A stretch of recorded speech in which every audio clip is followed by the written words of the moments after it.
ಹುಲಿ ಕಿಶೋರ್ ಅವರನ್ನ ನೀವು ಒಬ್ಬ ಪೊಲೀಸ್ ಅಧಿಕಾರಿಯಾಗಿ, ರೌಡಿಯಾಗಿ, ಪ್ರೇಮಿಯಾಗಿ ಕೂಡ ನೋಡಿದ್ದೀರಾ. ಆದ್ರೆ ಒಬ್ರು ಕವಿಯಾಗಿ ನೀವು ನೋಡಿದ್ದೀರಾ, ಅದರಲ್ಲೂ ಆದಿಕವಿಯಾಗಿ ನೀವು ನೋಡೇ ಇರೋದಿಲ್ಲ. ಸೊ ಈಗ ಅವರು ಮಹಾಕವಿ ಪಂಪ ಅವರ ಒಂದು ಆಧರಿಸಿದ ಒಂದು ಚಿತ್ರದಲ್ಲಿ ಅವರು ಕಾಣಿಸ್ಕೊಳ್ತಿರುವಂಥದ್ದು. ಸೊ ಆ ಒಂದು ಸಿನಿಮಾದ ಬಗ್ಗೆ ಮಾತನಾಡ್ಸೋಣ. ಈಗ ನಮ್ಮ ಜೊತೆ ಅವರೇ ಇದ್ದಾರೆ. ಸರ್, ಮಹಾಕವಿಯಾಗಿ ಕಾಣಿಸ್ಕೊಳ್ತಿದ್ದೀರಾ, ಅವರೇ ನಮ್ಮ ಆದಿಕವಿ ಅವರು. ಪಂಪ ಅವ್ರ ಬಗ್ಗೆ ಸಾಕಷ್ಟು ಜನಕ್ಕೆ, ಈಗಿನ ಜಂಜಿ ಕಿಡ್ಸ್ಗೆ ಯಾರಿಗೂ ಕೂಡ ಗೊತ್ತಿಲ್ಲ. ಅವರ ಕಾವ್ಯಗಳಾಗಿರ್ಬೋದು, ಈಗ ನಾವೇ ಇಲ್ಲಿ ಟೆಲಿಕಾಸ್ಟ್ ಆಯಿತು, ನನಗೆ ಎಷ್ಟೋ ಕಾವ್ಯಗಳು ಅರ್ಥ ಆಗಲಿಲ್ಲ. ಓಕೆನಾ? ಸೊ ಅವ್ರ ಬಗ್ಗೆ ನೀವು ನಿಮ್ಮ ಪಾತ್ರದ ಮುಖೇನ ಎಲ್ಲರಿಗೂ ತಿಳಿಸೋದಕ್ಕೆ ಬರ್ತಿದ್ದೀರಾ. ಸೊ ನಿಮ್ಗೆ ಎಷ್ಟು ಖುಷಿ ಇದೆ ಇದು? ಸಾಹಿತ್ಯದ ವಿದ್ಯಾರ್ಥಿಯಾಗಿ ತುಂಬ ಹೆಮ್ಮೆ, ಖುಷಿ ಎಲ್ಲವೂ ಇದೆ. ಆ ಥರದೊಂದು ಅವಕಾಶ ಸಿಗೋದು ಒಬ್ಬ ಸಾಹಿತ್ಯದ ವಿದ್ಯಾರ್ಥಿಗೆ ನಿಜವಾಗ್ಲೂ ಅಪರೂಪ ಏನು, ಯಾರು ಮಾಡೇ ಇಲ್ಲ. ಪಂಪನ ಪಾತ್ರ, ಪಂಪನ ಸಿನಿಮಾ ಅದು ಬರಗೂರು ಸರ್ ಮಾಡ್ತಾರೆ ಇದನ್ನು ಅಂತಂದರೆ, ಒಬ್ಬ ಸಾಹಿತ್ಯದ ಮೇಷ್ ಮಾಡ್ತಾರೆ ಅಂತಂದರೆ ಅದಕ್ಕೆ ಅಥೆಂಟಿಸಿಟಿ ಸಿಗುತ್ತೆ. ಅದನ್ನು ಪಂಪನ ಆಲೋಚನೆಗಳು, ಮುಖ್ಯವಾಗಿ ಇದು ಪಂಪನ ಬಯೋಗ್ರಫಿ ಅಲ್ಲ, ಪಂಪನ ಜೀವನ ಕಥನ ಅಲ್ಲ, ಇದು ಪಂಪನ ಕಾವ್ಯ, ಪಂಪನ ಅವನ ಆಲೋಚನೆಗಳು, ಅವನ ಐಡಿಯಾಲಜಿ, ಇದನ್ನ ಇಟ್ಕೊಂಡು ಸಿನಿಮಾ ಮಾಡಿರುವಂಥದ್ದು. ಪಂಪ ಇವತ್ತಿಗೂ ಹೇಗೆ ಪ್ರಸ್ತುತ ಅಂತ ನನಗೂ ಸುಮಾರು ವಿಷಯಗಳು ಆ ದಿಕ್ಕಿನಲ್ಲಿ ಅಥವಾ ಆ ನೋಟದಲ್ಲಿ ನೋಡೇ ಇರಲಿಲ್ಲ. ಸುಮಾರು ವಿಷಯ ನಾವು ಪಂಪನ ಓದಾಗೆಲ್ಲ ನಮಗೂ ಪಾಠ ಆಗಷ್ಟೇ ಆಗೋಗಿತ್ತು. ಅದು ಈ ಸಿನಿಮಾ ಮಾಡೋಕ್ಕೆ ಅಂತ ಬಂದಾಗ ಸರ್ ಮೂಲಕ ಅವರ ಪರ್ಸೆಪ್ಷನ್ ಇರುತ್ತಲ್ಲ, ಅವರ ಪರ್ಸ್ಪೆಕ್ಟಿವ್ ಮೂಲಕ ಅದನ್ನು ನೋಡಿದಾಗ, ಅವರ ದೃಷ್ಟಿಕೋನದಲ್ಲಿ ನೋಡಿದಾಗ ನಿಜವಾಗ್ಲೂ ತುಂಬ ಖುಷಿ ಅನಿಸು. ಪಂಪನ ಸುಮಾರು ಆಲೋಚನೆಗಳು ಎಷ್ಟು ಪ್ರೋಗ್ರೆಸಿವ್ ಆಗಿದ್ದೇವೆ ಆವತ್ತೇ, ಜೊತೆಗೆ ಇವತ್ತಿಗೆ ಎಷ್ಟು ಪ್ರಸ್ತುತ ಅನ್ನೋದು. ಇವತ್ತಿನ ರಾಜಕೀಯ ವ್ಯವಸ್ಥೆ, ಆವತ್ತಿನ ರಾಜಕೀಯ ವ್ಯವಸ್ಥೆ ಎರಡು ಒಂದೇ ಥರ ಅನ್ಸುತ್ತೆ ನನಗೆ. ಅವತ್ತಿಗೂ ರಾಜರು ಆಳ್ತಾ ಇದ್ರು, ರಾಜರಾಷ್ಟ್ರೀಯದಲ್ಲಿ ಕಾವ್ಯ ಅಥವಾ ಕಲಾ ಮಾಧ್ಯಮಗಳಿರ್ತಾ ಇತ್ತು. ಇವತ್ತಿಗೂ ರಾಜರಾಷ್ಟ್ರೀಯದಲ್ಲಿ ಕಲಾ ಮಾಧ್ಯಮಗಳಿವೆ. ಇವತ್ತು ಕಲಾ ಮಾಧ್ಯಮಗಳೆಲ್ಲ ರಾಜಕಾರಣಿಗಳ ಹಿಡಿತದಲ್ಲಿ ಸಿಕ್ಕಾಕೊಂಡಿವೆ. ಸೊ ಅದರ ಮಧ್ಯದಲ್ಲೂ ಕಲಾಭಿವ್ಯಕ್ತಿ ಹೇಗೆ ಸಾಧ್ಯ, ಪಂಪ ಹೇಗೆ ಜನರ ದನಿಯಾದ ಅನ್ನೋದು ನಿಜವಾಗ್ಲೂ ಆಶ್ಚರ್ಯ, ಹೆಮ್ಮೆ, ಖುಷಿ ಎಲ್ಲವನ್ನು ಮೂಡಿಸುತ್ತೆ. ಸೊ ಇವತ್ತಿಗೂ ಒಂದು ಮಾದರಿಯಾಗಿ ಉಳ್ಕೊಂಡಿದ್ದಾನೆ.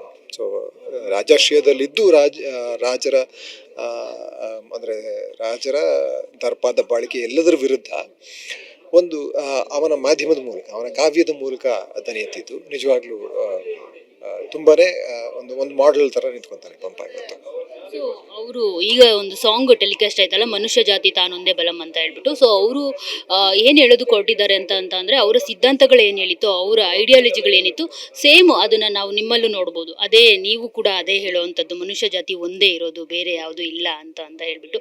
ಸೊ ಹೀಗಾಗಿನೇ ಅದು ನಿಮಗೆ ಅರ್ಸ್ ಬಂದಿದೆಯಾ ಆ ಒಂದು ಅವಕಾಶ ಅಂತ ಅವ್ರ ಪಾತ್ರ? ಖುಷಿ ಪಡಬೇಕು. ಅರ್ಸ್ ಬಂದಿದೆಯೋ ಇಲ್ಲೋ ಗೊತ್ತಿಲ್ಲ. ಅದು ಅದರಲ್ಲೇ ನನಗೆ ಅದೃಷ್ಟದಲ್ಲಿ ನಂಬಿಕೆ ಇಲ್ಲ. ಬಟ್ ಸ್ಟಿಲ್ ಟೈಮಿಂಗ್ ವರ್ಕ್ ಆಗುತ್ತಲ್ಲ. ಬರ್ಗೂರ್ ಸರ್ ಅಂತವರು ಅದನ್ನು ಸಿನಿಮಾ ಮಾಡಿದ್ದು, ಅವ್ರ ಸ್ಟೂಡೆಂಟಾಗಿ ನಾನಿದ್ದು, ಜೊತೆಗೆ ಅವ್ರ ಸಿನಿಮಾಗಳು ಸುಮಾರು ಸಿನಿಮಾಗಳು ಮುಂಚೆ ಕೆಲಸ ಮಾಡಿದ್ದು. ಸೊ ಇವೆಲ್ಲವೂ ಸೇರಿ ಈ ಸಿನಿಮಾದಲ್ಲಿ ಅವಕಾಶ ಆಯಿತು. ನಿಜ ನೀವು ಹೇಳಿದ್ದು, ಆವತ್ತಿಗೆ ಹೇಳಿದೆ ನೋಡಿ, ಮನುಷ್ಯ ಜಾತಿ ಒಂದೇ ಬಲಂ ಅಂತ. ಇವತ್ತು ನಾವು ಎಷ್ಟೊಂದು ಜಾತಿ, ಪಂಗಡ, ಧರ್ಮ ಅಂತ ಮಾಡ್ಕೊಂಡು ಡಿವಿಷನ್ ಮಾಡ್ತಾ ಇದ್ವಿ. ಆವತ್ತೇ ಮನುಷ್ಯ ಅನ್ನೋದು ಒಂದೇ ಅಂತ ಅವನು ಹೇಳ್ದ.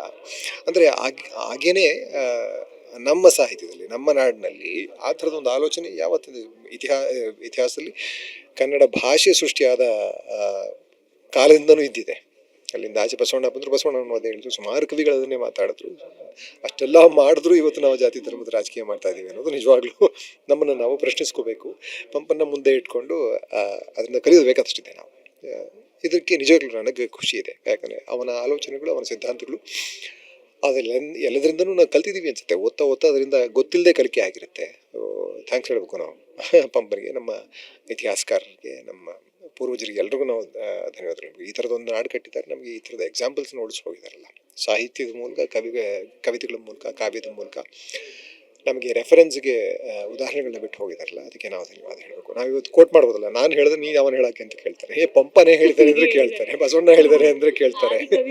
ಹೌದು, ನಾವೇನು ಹೇಳಿದೆ ಅದು ಹೇಳಿದ್ರೆ ಸತ್ಯ. ಯಾಕಂದರೆ ಜೀವನ ನೋಡಿರುವಂಥವ್ರು, ಕಾವ್ಯದ ಮೂಲಕ ಅಷ್ಟು ವರ್ಷ ಉಳಿದು ಬಂದಿದೆ ಇವತ್ತು ಕಾವ್ಯ ಅಂತಂದರೆ ಏನೋ ಇರಬೇಕಾದ್ರಲ್ಲ ಎಲ್ಲ. ಸೊ ಪ್ರಸ್ತುತತೆ ಇರೋದ್ರಿಂದನೇ ಅವ್ರು ಉಳ್ಕೊಂಡಿದ್ದಾರೆ.